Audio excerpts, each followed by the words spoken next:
Hey, it's Envy. Today I'm talking about the greatest looter shooter to ever loot and or shoot. That is Borderlands 3.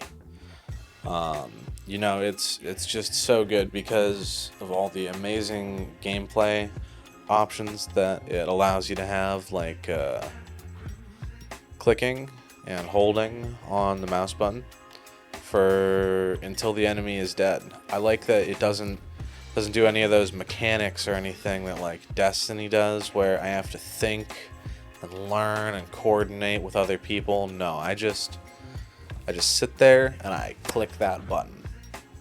And that's easy and it's great and it's perfect. So why would you complicate it by doing things like adding mechanics or a DPS check or I don't know, requiring more than one person to be paying attention while the boss fight is happening?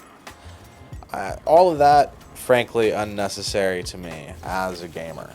And as we all know, gamers are the truest life forms, so their opinions need to be the ones thought of the most.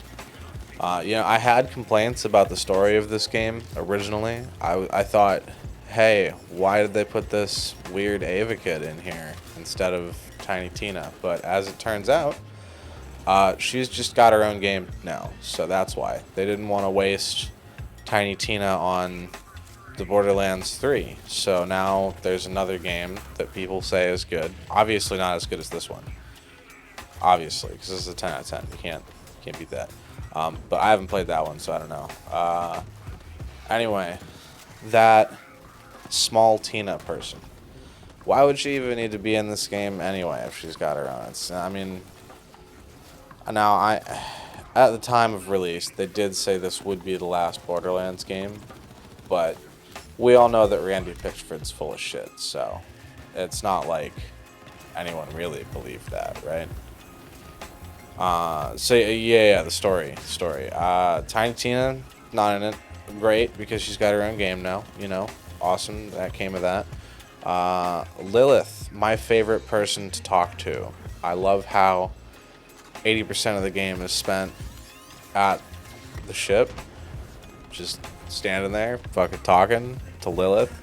She's like the coolest character in Borderlands, and everyone loves it when she just stands there and talks instead of does cool shit for the duration of the campaign.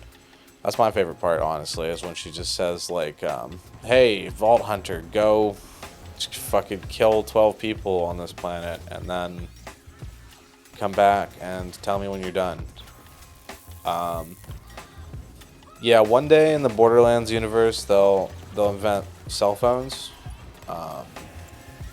but that just hasn't happened yet, I guess.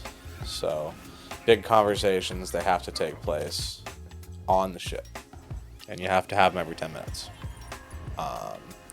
It's also the villains of the game. I mean, the devs just did a perfect job of making me not want to listen to them. Such a good job, even that I muted the audio in this game. And I think that's truly the optimal way to play this game. It's the best game I've ever played with no audio. And some people will say, no, you really need the audio and the dialogue to get the full Borderlands experience.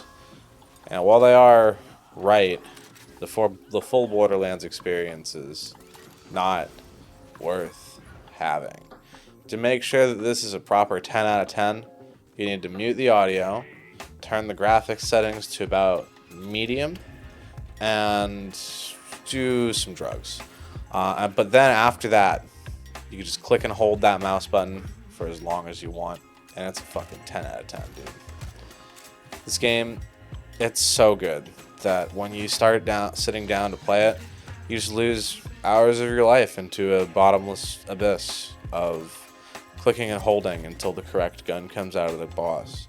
And I mean, isn't that what video games are really all about? Just a second slot machine so that you can gamble, but instead of putting money in, you put in time.